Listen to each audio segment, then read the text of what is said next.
Waqf by user या जो वक्फ board का इशू है ये तो है ही, और भी ऐसे बिंदु है जिस पर आप तो कह रहे 44 के 44 है, लेकिन अगर बीच का कोई रास्ता निकाला जाए कुछ बिंदुओं पर जो महत्वपूर्ण आप चाहते हैं कि भाई ये तो खत्म होने ही चाहिए, इसके अलावा तरमीम किया जा सकता है। अब बीच का रास्ता कहाँ निकलेगा? बीच का रास्ता तो उस वक्त निकलता था जब all India Muslim personal law board ने सरकार से कहा। देखिए, अफसोस की बात यह है कि नरेंद्र मोदी की सरकार ने इस बिल को पार्लियामेंट में पेश करने से पहले कोई स्टेक होल्डर से कंसल्टेशन नहीं किया। मैं ना joint working committee of the parliament में खुद मिनिस्ट्री ऑफ माइनॉरिटी अफेयर्स ने जो हमको दिया कागज, हमने जब सवाल किए थे उसमें उन्होंने कहा कि स्मृति ईरानी जब मिनिस्टर ऑफ माइनॉरिटी अफेयर्स थी वो इन स्टेट्स के वक्फ बोर्ड से मिलती थी।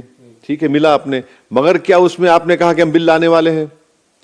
क्या आप उसमें कहा कि आप वक्फ बाय यूजर निकालेंगे? क्या आप उसमें कहा कि हम मुस्लिम धर्म बोर्ड में गैर मुस्लिम को लाएंगे? क्या आपने उसमें कहा कि आप कलेक्टर और से फैसले करवाएंगे, लिमिटेशन एक्ट अप्लाई करेंगे? एक भी नहीं। जितने अमेंडमेंट्स जो सरकार ने पेश किए, उस एक अमेंडमेंट का जिक्र, जितने फोटोज डाले आप देख लीजिए, आप जी वेबसाइट पर है, उसमें जिक्र ही नहीं है। तो कहां स्टेक होल्डर से आपने बात की? अब बोलते हैं नहीं हमने ज्वाइंट वर्किंग कमेटी बनाई। भाई, बिल बनाने से पहले सरकार नोटिफिकेशन देती है कि किसी को उसके खिलाफ बोलना है, तायद उम्र, आइए बोलिए। आप अचानक बिल डालिए। हाँ, अब ज्वाइंट वर्किंग कमेटी को भी आपने इतना स्कटल कर दिया। भाई, जहां तक मुझे मालूम, एक हफ्ते में 4-4 दिन ज्वाइंट वर्किंग कमेटी बैठती थी और एक दिन 8-8, 10-10 घंटे बैठते थे। तो कौन सा आपने उसमें सुना इस लोगों को? लेकिन मुझे याद है कि किरण रिजिजू ने जब बिल लाया गया जेपी से बनने से पहले, उस वक्त भी कहा कि मत बोलिए। देखिए, ज्वाइंट पार्लियामेंट कमेटी जो होती है उसको इन्वेस्टिगेटिव पावर्स होते हैं। ज्वाइंट वर्किंग कमेटी सिर्फ एक बिल जो पार्लियामेंट इंट्रोड्यूस हुआ उसके लिए बनाई जाती है। ये झूठ बोलता है चेयरमैन। वो तो कह रहे हैं जगदम्बिका पाल झूठे हैं। उनको पहले पूछिए जेडब्ल्यूसी या जेपीसी, पूछिए उनसे, उनकी झूठ मालूम हो जाएगी आपको। उनको झूठ बोले जाते हैं जेपीसी। किरण रिजिजू ने संसद में, क्योंकि ये तो रिकॉर्ड में है, उन्होंने कहा कि राज्यों के नाम बताए, वहां से इतने हमारे पास आए, ये सारी चीजें संसद के अंदर। कोई न्याय आप पढ़िए ना। जो हम लोगों ने जो documents ministry of minority affairs ने कमेटी को दिए थे पार्लियामेंट की, उसमें एक सेक्शन का जिक्र नहीं है। भाई, मिल रहे हैं आप, कोई मंत्री जाके मिलता है, मिल रहे हैं, बात कर रहे हैं, उसमें कहां जिक्र है? बताइए। सब झूठ बोल रहे हैं। और प्रधानमंत्री की तरफ से तो ये कहा गया, दाऊदी बोहरा जो समुदाय है मुस्लिम, उनसे मुलाकात हुई कि ये अचानक से नहीं हो गया सब कुछ, 5 साल तक बहुत नजदीक से मैंने देखा। उन्होंने कहा कि 3 साल तक मैंने दाऊदी बोहरा के जो उनके रूहानी पेशवा है, जिसको दायुल मुतलक हमारे बोहरा भाई कहते हैं, उनसे उन्होंने बात की। आप हमको बताइए, उन्होंने, प्राइम मिनिस्टर ने क्या कहा कि मैंने उनको बिल दिया और बोला कहां पर फुल स्टॉप कॉमा लगाना बता दीजिए। ये भी कहा प्राइम मिनिस्टर ने। मैं प्राइम मिनिस्टर से हाथ जोड़ के बोलूंगा कि क्यों आप देश को गुमराह कर रहे हैं?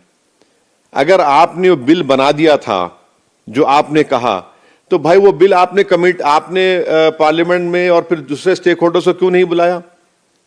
कितना माने प्राइम मिनिस्टर गुमराह कर रहे हैं। अगर आपने 3 साल तक उस बिल को बना लिया तो फिर आप तो होना यह था ज्वाइंट वर्किंग कमेटी में कि आप पहले बता देते कि देखो प्राइम मिनिस्टर ने तो पहले बातचीत की। कहां था? कोई नहीं बनाया गया। इतनी शिकायतें मिली और महिलाओं की शिकायतें बहुत ज्यादा थी। अरे, महिलाओं की शिकायतें क्या हैं बताइए? कि हमें हिस्सेदारी नहीं मिल पा रही है। कैसा 95 के प्रिंसिपल एक्ट में और 2013 में जब अमेंडमेंट किया गया, 2013 में तो बीजेपी ने यूनानिमस पास करवाया उसको राज्यसभा और लोकसभा में। और कौन थे राज्यसभा में? लेट अरुण जेटली साहब थे। लोकसभा में कौन थे? लेट सुषमा स्वराज लीडर थी, अडवाणी थे, अभी राजनाथ सिंह अभी भी है, उस वक्त थे। उन्होंने यूनानिमस पास कराया। भाई, आप शाहनवाज हुसैन की तकरीर सुन लीजिए, वो तो तारीफ कर रहे हैं उस 2013 के कानून की। जब उस वक्त यूनानिमस आप पास करा दिए 13 में, अब आपने क्यों लेकर प्रधानमंत्री देश को गुमराह कर रहे हैं कि 3 साल आपने बात की? किससे बात की प्रधानमंत्री? आपने बताया हमको। आपका जब बिल 3 साल था तो आपने कहां दिया, किसको दिया? ये कौन सा आपका कंसल्टेशन का प्रोसेस है कि आप सिर्फ पिक एंड चूज करके लोगों को देंगे? आपको मिला वो बिल कॉपी? किसी मीडिया चैनल को मिला? किसी को नहीं मिला। छोड़िए, हमको छोड़िए भाई, जो मीडिया चैनल जो बहुत करीब है प्रधानमंत्री के, जो उनके कान, आवाज, सोच पे, छींक को भी समझ जाते हैं, तो उनको मालूम हो जाना चाहिए था बिल है, चल रहा है। आपने तो ब्रेकिंग न्यूज नहीं किया, आपने या दूसरे चैनलों ने, कोई नहीं किया। तो प्रधानमंत्री कल उनको बैठकर बोल रहे हैं 3 साल फुल स्टॉप खामा। अच्छा, हैरत की बात यह है कि आपने सेक्शन 2 लाया दाऊदी बोरा भाइयों के लिए हमारे, उनका जिक्र ही, नाम ही नहीं है उसमें। तो हैदराबाद में कहावत है कि मामू की दुकान पे नाना की फातिहा, एक कहावत है। तो यहां ऐसा लग रहा है कि दाऊदी बोरा की दुकान पे मुकेश भाई की फातिहा हो गई। वो मिठाई खा रहे हैं बेचारे, इनको तो फायदा ही नहीं है। भाई 2C का क्या फायदा हो रहा दाऊदी बोरा को, बोलिए। उनका एक कंसिस्टेंट स्टैंड रहा है कि हमारे जो रूहानी पेशवा है दाइल मुतलक है। 1924 से प्रिवी काउंसिल से वो लड़ रहे हैं कि हमारे को वक्त में शामिल मत करिए, उनका अलग मामला है, मानते हैं हम। मगर अब प्रधानमंत्री बोल रहे हैं मैं तो 3 साल बात किया। अरे प्रधानमंत्री, एक हमको भी जाए थे कॉपी। आप किसी अपने ही मीडिया को बोलते कि भाई तुम लीक कर दो इसको, कुछ नहीं। अब आगे क्या देख रहे हैं? क्योंकि लोग तो ये कह रहे हैं कि जब सुप्रीम कोर्ट में लड़ाई लड़ी जा रही है तो अब यहाँ दारुस्सलाम में इतना बड़ा प्रदर्शन करने की जरूरत क्या है, तालकटोरा स्टेडियम में इतना बड़ा प्रदर्शन करने की जरूरत क्या है, रामलीला मैदान में कहा जा रहा है कि लोग इकट्ठे होंगे। कौन कह रहा है ये? तमाम जो कौन कह रहे हैं? हाँ, तो देखिए ये बीजेपी के लोग हमको डिक्टेट नहीं कर सकते कि हम क्या करें क्या ना करें।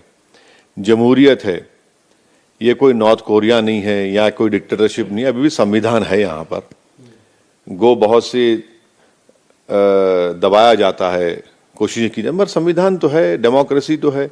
अब हम कैसा प्रोटेस्ट करेंगे वो हम तय करेंगे। भाई हमारे मुंह में तुम्हारी जबान थोड़ी है, हम अपना प्रोटेस्ट करेंगे, हम प्रोटेस्ट करेंगे। प्रोटेस्ट करना का गुनाह है, हम प्रोटेस्ट करते रहेंगे। हमारा all India Muslim personal law board ने जो प्रोग्राम बनाया कि संविधान को बचाओ, वक्फ को बचाओ, और हम प्रोटेस्ट कर रहे हैं। यकीनन ऑनरेबल सुप्रीम कोर्ट में ये मसला है, सुप्रीम कोर्ट में कानूनी जंग लड़ी जाएगी और अवाम के दरमियान में जाकर भी हम अपनी जो हमारे इख्तलाफ को, हमारे मुखालिफत को अवाम में दर्ज करवाएंगे।